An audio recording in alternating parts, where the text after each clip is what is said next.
नमस्कार प्रेक्षकांनो, सावळ्याची जणू सावली या मराठी सिरियलमध्ये आता एक से बढ़कर एक असे धमाकेदार व्हिडिओज आपल्या समोर येत आहेत. तर मित्रांनो, आता आपण पाहत आहात की सारंग आणि सावली या दोघांमध्ये अतिशय चांगल्या प्रकारे प्रेम आता वाढलेलं आहे. सारंगसुद्धा सावलीची इज्जत करतो, तिच्यावरती प्रेम करत असतो आणि सावलीसुद्धा सारंगवरती अगदी जीव ओवाळून टाकत आहे. एवढं प्रेम या दोघांमध्ये आता वाढलेलं आहे. त्यानंतर सारंग जेव्हा सावलीला जवळ घेत असतो आणि तिला जवळ घेऊन प्रेम करत असतो, तेव्हा मात्र सावली जी आहे ती पटकन सावध होते आणि तिथून लांब सरते आणि सावली सांगते, अजून आपल्या कुलदेवतेचं दर्शन झालं नाही तर, आणि तिथून ती निघून जाते. सारंग मात्र विचार करत राहतो की आपल्या दोघांना एकत्र येण्यासाठी काहीतरी असं आहे की आपल्या दोघांच्या मध्ये येत आहे. दोघांच्या मध्ये सतत काही ना काही आडवं येत आहे.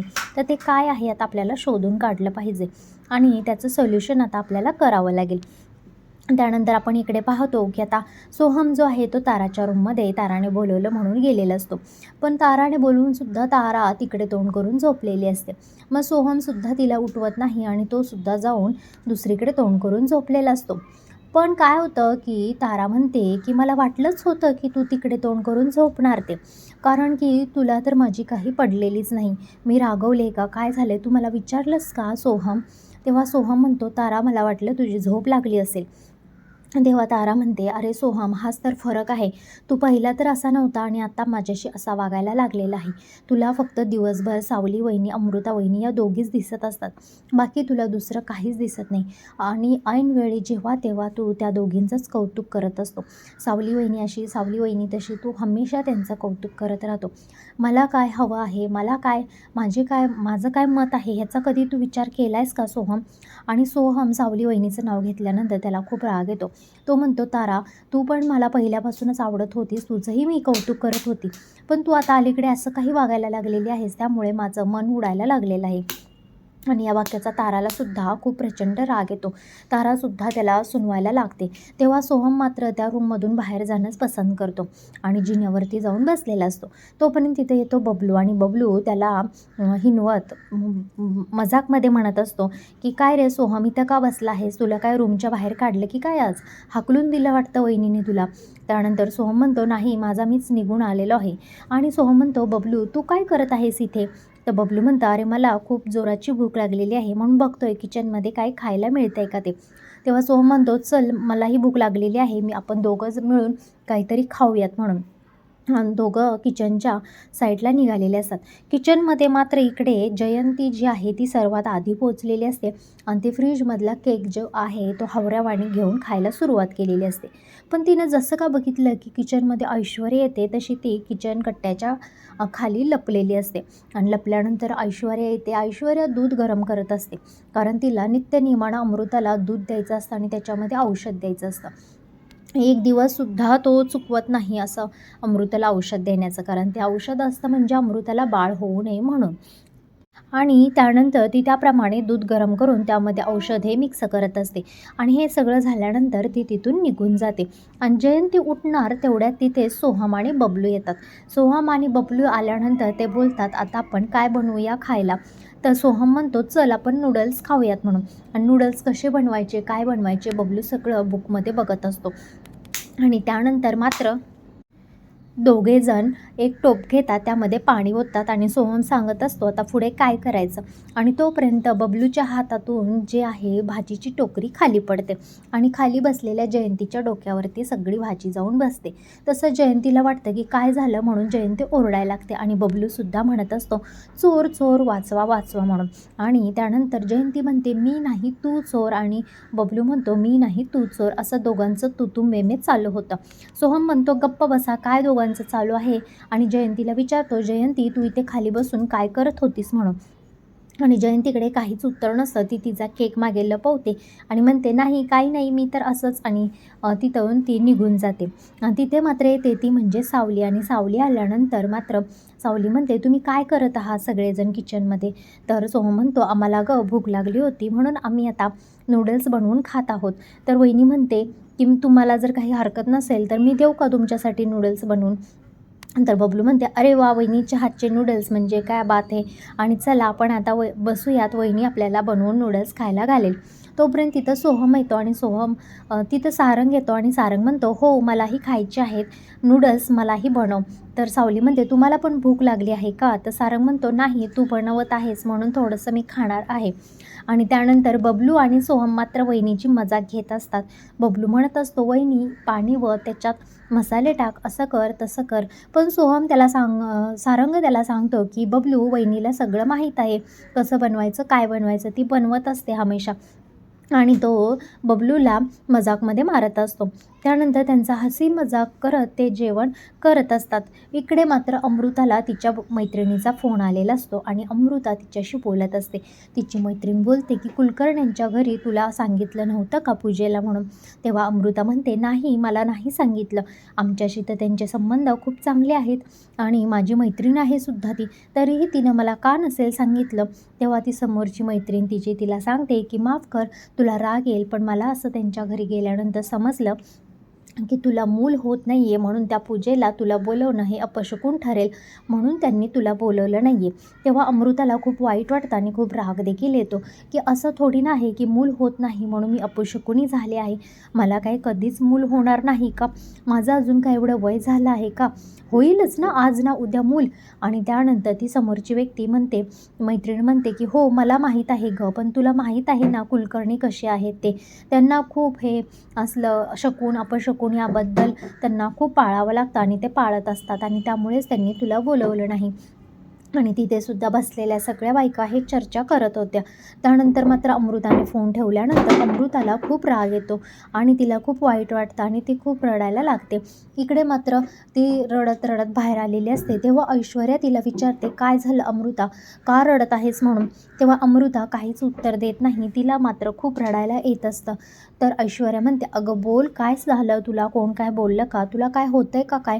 असं ऐश्वर्या तिला विचारत असते. पण तरी देखील अमृता तिला काहीही सांगत नाही आणि ती जोरजोरात रडत असते.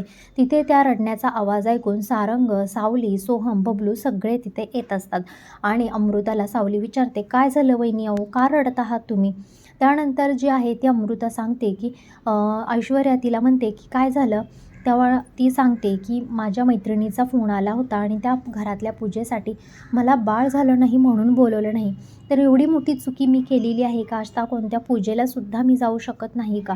आजपर्यंत मी माझ्या नवऱ्याला खुश करू शकले नाही, त्याला एक साधं बाळ देऊ शकले नाही आणि माझ्या वाट्याला हे दुःख का आलं आहे? मी कोणाचं काय वाईट केलेलं आहे म्हणून मला हे सगळं कष्ट भोगावे लागले आहेत. आता बस, आता हे सगळं सहन होत नाही. आता 4 बायकासुद्धा माझ्याबद्दल बोलायला लागलेल्या आहेत. आता मला बाहेर जावंसं, कुठल्या प्रोग्रामला जावंसं सुद्धा मला वाटत नाही.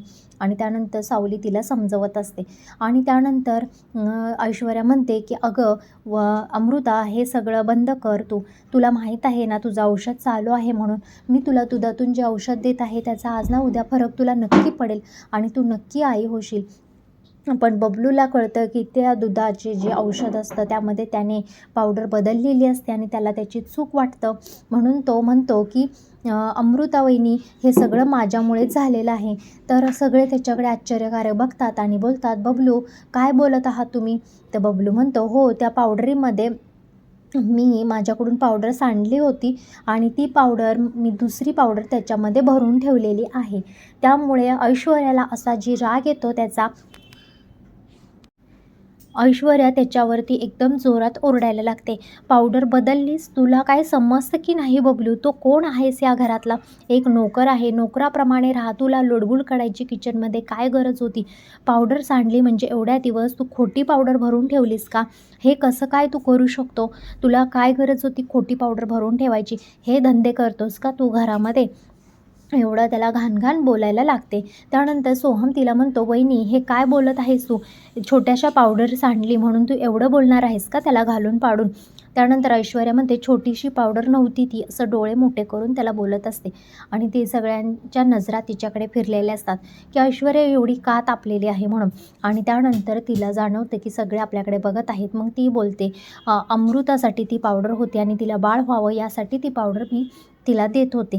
आणि सारंग म्हणतो, अगं अमृता वहिनी, पावडर खाऊन कोणाला बाळं होतात का? असं मी तर पहिल्यांदाच ऐकत आहे म्हणून. तुला प्रॉपर डॉक्टरांची ट्रीटमेंट घ्यावी लागेल, सगळ्या टेस्ट तुला व्यवस्थित कराव्या लागतील आणि त्यानंतरच आपण कुठला तरी निर्णय घ्यावा लागेल. असं कोणती पावडर वगैरे खाऊन मुलं वगैरे होत नाहीत अमृता वहिनी, त्यामुळे तू जास्त काही मनाला लावून घेऊ नकोस या गोष्टी. आणि ऐश्वर्या वहिनीला सुद्धा सांगत असतो की ऐश्वर्या वहिनी, बबलूला हे अशा पद्धतीचं बोलणं हे मला तरी बिलकुल पटलेलं नाही आहे, कारण बबलू हा घरातला आमचा भावासारखा आम्हाला आहे, त्यामुळे इथून पुढे तू बबलूशी अशा वरच्या आवाजात बोलणं आम्हाला पटणार नाही. आणि त्यानंतर ऐश्वर्या गप्प बसते. इकडे अमृता मात्र खूप दुखावलेली असते, तिला काहीच करावं असं वाटत नाही. सावलीसुद्धा तिला समजून सांगत असते की ऐश्वर्या वहिनी, असं नाही आहे, माझ्या आई बाबा वारीवरून आल्यानंतर त्यांनी तुम्हाला सांगितलं आहे ना, आशीर्वाद दिलेला आहे की तुम्हाला नक्की मूल होणार आणि याच वर्षी लवकरात लवकर पाळणा हलणार म्हणून. मग तुम्ही कशाला टेन्शन घेता, विठ्ठलावरती सोडा ना सगळं, तो आहे ना, तो तुम्हाला जेव्हा द्यायचं ना तेव्हाच मूल देणार आहे. तुम्ही कितीही काळजी केलीत तरी तुम्हाला जेव्हा पाहिजे तेव्हा तो तुम्हाला मूल तुम्हाला देणार आहे. आणि त्यानंतर आता ऐश्वर्याला मात्र खूप टेन्शन आलेलं असतं की आता एवढ्या दिवस बबलूने ती पावडर वेगळी भरून ठेवलेली आहे आणि आता ऐश्वर्याला टेन्शन आलेलं असतं की आता अमृता आणि तिच्या नवऱ्यामध्ये काही झालं तर नसेल ना, आणि त्यामुळे तिला बाळ तर राहिलं नसेल ना, म्हणून ही माहिती काढण्यासाठी ती अमृताच्या रूममध्ये गेलेली असते आणि अमृताला विचारत असते की अमृता, तुला औषध बंद झाल्यापासून काही फरक जाणवतोय का म्हणून. नाही म्हणजे तुमचं बाळाचं प्लॅनिंग वगैरे चालू आहे का, दादामध्ये आणि तुझ्यामध्ये काही जमत नाही आहे का, कारण तुम्ही सतत भांडत असताना म्हणून विचारत आहे.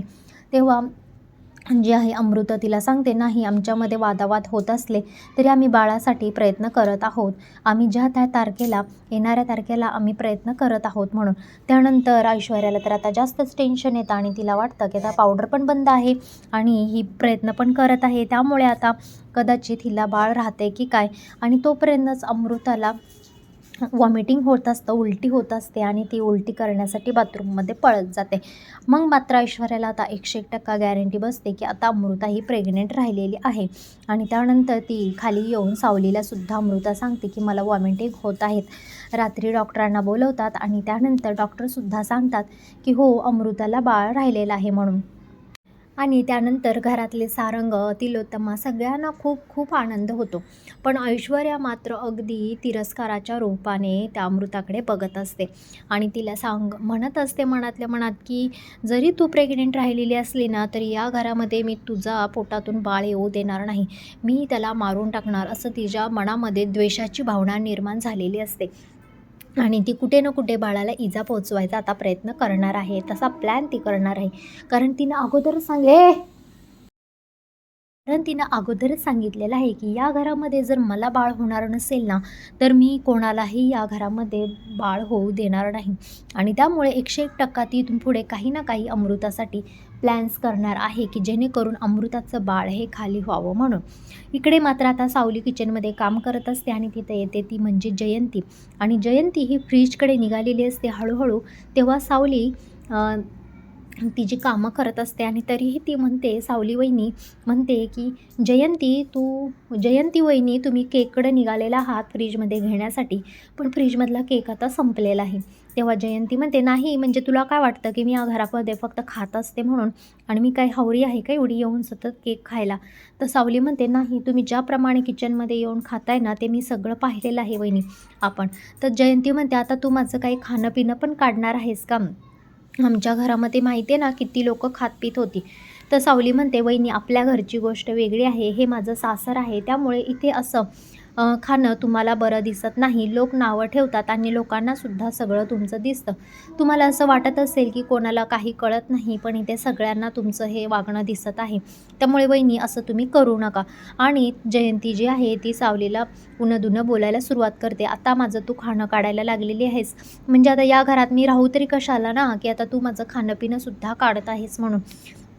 आमच्या घरात नाही बाई असं केलं कधी, एवढे आमच्या घरात लोक यायचे जेवायचे, पण आम्ही कोणाला असं बोललो नाही म्हणून. आणि त्या दोघींचं तिथं चालू असतं.